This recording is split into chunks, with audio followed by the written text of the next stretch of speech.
back to the show. This is a special edition of Q&A, and I'm joined here with Mike Albin. Thank you, Anti-Man. Usually I am the expert. You are the man with the answers, and I'm the man with the questions. And yes, I'm the man with the master plan. But I was thinking, baseball has begun, correct? Yes, hallelujah. Yep. See, you're excited. I'm excited. Fantasy baseball, the whole bit. Yeah? Exactly. And somehow I'm leading in fantasy baseball, but that's a whole different mystery. It's early season. Exactly. But the key is it's begun, and I'm, as you know, a little bit. I don't understand baseball. I'm a football guy, professional wrestling. These things make sense to me in my world. Baseball confuses me. It confuses you. It perplexes me. And I was thinking we probably have a lot of fans out there who like baseball. All right. Who am I to monopolize the show with what I like? So, even though it is your show. Even though it is my show. And this has nothing to do with the fact that I had nothing else to do this week. But I thought we'd take you, the baseball expert, and I would ask some very layman questions. All right. Regarding baseball that you can answer for me. And maybe answer for you. Okay. Maybe help some people out there too. Okay, well, I'll give it my best shot. All right, Mike, the first question. First question.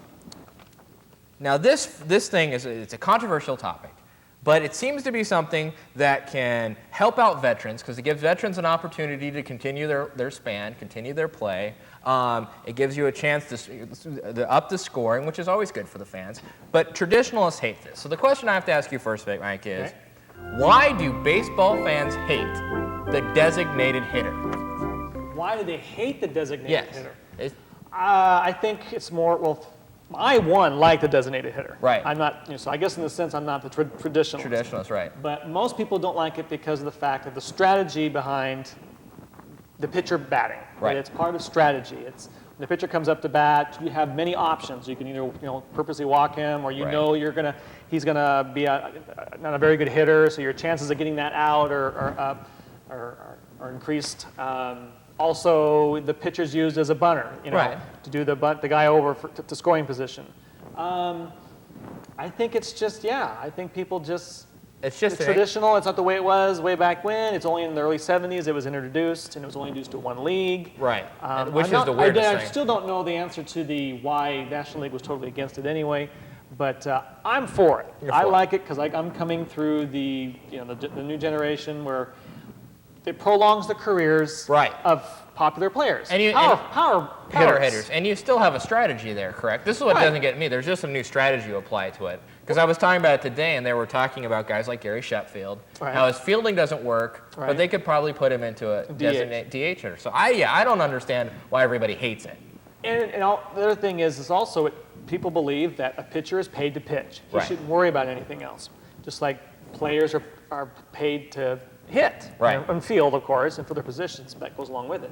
So that pitchers, they only play every 5 games, and their rotation, that they need to focus on nothing but just striking out the hitters and throwing the no-hitters and all that kind of stuff. It's funny you mention that because that leads us to our second question. Oh, what a great segue. And this baffles me because there was a player known as Babe Ruth, correct? Oh, yeah, I've heard of him. This guy was the greatest hitter of all time. I'm sorry to say, Barry Bonds. Was the home run king for a long time. Yeah. But he was also a pitcher, correct? A very good pitcher. Yes, he was for the Boston. So back in the old days, a man could conceivably pitch and hit. Pitch and hit. Why is it today a pitcher cannot hit the ball? Because it perplexes me. It's a completely different thing. Why? I think back in the 70s and 80s, you probably could ask that question to be easy. Nowadays, actually, it's kind of changed. There is actually a trend of pitchers right now who actually hit. Right. Mike Hampton comes to mind. Let's see, who else comes to mind? Some good hitters. I mean, some of these young pitchers that are coming up so fast right now that in their college days or high school days, they were hitters. Yeah. A lot of them were converted, like you're making the point of Babe Ruth. There was a lot of outfielders that were converted to pitchers. Well, see, that's what confuses me is I don't know why you couldn't learn how to hit and learn how to pitch. I mean, maybe your arms, you're worried about your arm or something. Like Mark Mulder, for instance. He's now playing for the St. Louis Cardinals. He was originally part of the A's rotation and all the aces over there. He didn't have to worry about hitting, but he was a good hitter in his heyday. And so now he's even quoted as saying that he's looking forward to hitting in the National League just because it's something he's always wanted to do. He didn't get a chance to do that much. I would think that if you could be a great pitcher and a great hitter, you'd be the best player in baseball. You would be, You would be a god. You'd be feared. You'd be feared. You'd have the two biggest things. If you could be a great hitter and a great pitcher. But you have to also remember that as the hitter, and you're pitching, you're only going to be playing every 5 games. Right. So rest your arms. Well, but technically, if you lived in a DH land too, Right. you could probably play off the. I mean, I know people get paranoid. But about the I arm. agree with you. I think people now just think that, there's no, Right. they don't need to worry about anything but except bunting. They just Yeah. don't need to bunt. But I have to admit now there's a trend starting where these young guys are coming up now, are so fresh out of college and from your Texas and Arizona states where they all hit, Mm-hmm. and they're all pretty good hitters. So And that brings us to the next. This is actually an extension to that question. Okay. Is why can't pitchers pitch more than 7 innings anymore? Because in the old that's days, a very good question. that's a very good question. In the old That days, is a very good question. pitchers could hit, pitchers could throw, and they'd throw 9 innings. They'd hit. This goes along with one of my arguments is why I couldn't understand it. One of my questions, I know you can't answer, but to the baseball managers today Yes. and the trainers of today Yes. is how is it that back in the days of Koufax and Drysdale and Whitey Ford and all these, Bob Feller and all these guys who you never heard of middle relievers, Right. setup guys, these guys pitch complete games all the time. And these guys all had long careers, right? And Nolan Ryan's another prime example. Here's a Yeah. guy who took care of himself. Why is it that we're seeing these 21-year-old kids, Kerry Woods, Mark Pryors, and guys that are coming up and are flamethrowers, and they're on the DL? By the time their third season, they've been on the DL at least 2 or 3 times already because of arm problems or tightness and overuse of the, But I think I've heard rumors that it's because they're not using their arm enough. That in fact, that some of the complaints now is that they should be throwing these guys into the 8th because it's actually better for them to get their arm worked out. That the fact that they're kind of nurturing them is actually causing these I think the injuries. other thing too is a lot of guys back in the day they played with pain. I mean, Yeah. they just sucked it up, Just bit sucked the it up. bullet, and they just did it.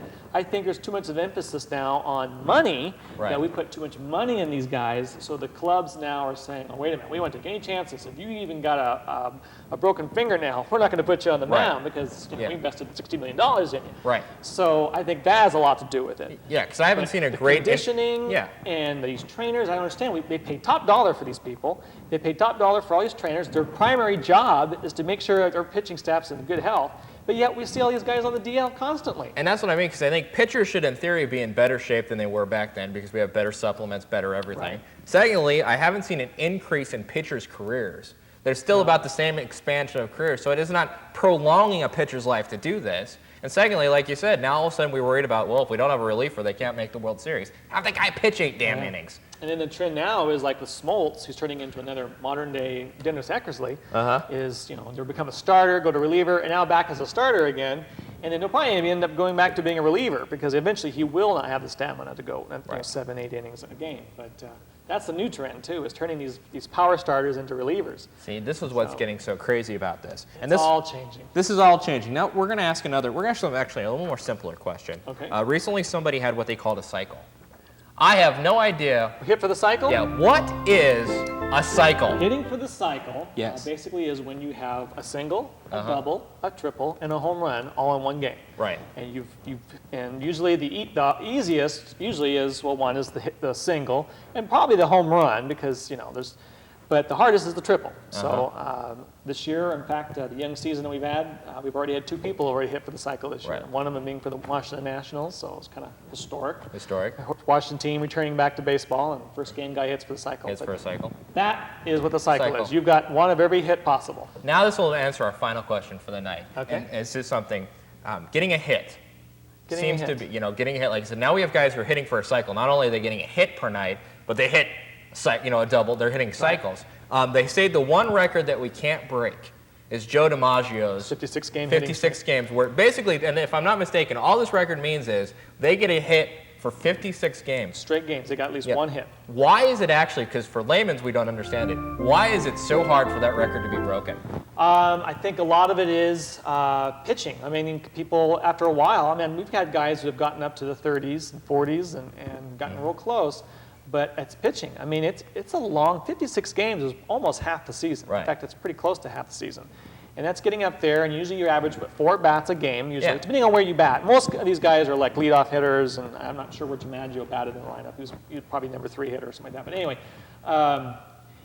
the guys like Ichiro, now that I can honestly say the way he's been throwing out hits right now has a legitimate chance of doing that. Right. But one, you have to be in constant shape. I mean, Right. it's the endurance of being up there, and the pitches you're going to get. There's going to be pitchers who aren't going to pitch to you because Right. they aren't going to afford to have you get up and get a hit. So that has a lot to do with it. I think truly that is going to be one record that will keep on. The next one I would say would be batting 400, because on the same level, it's just you have to stay consistent throughout the entire season.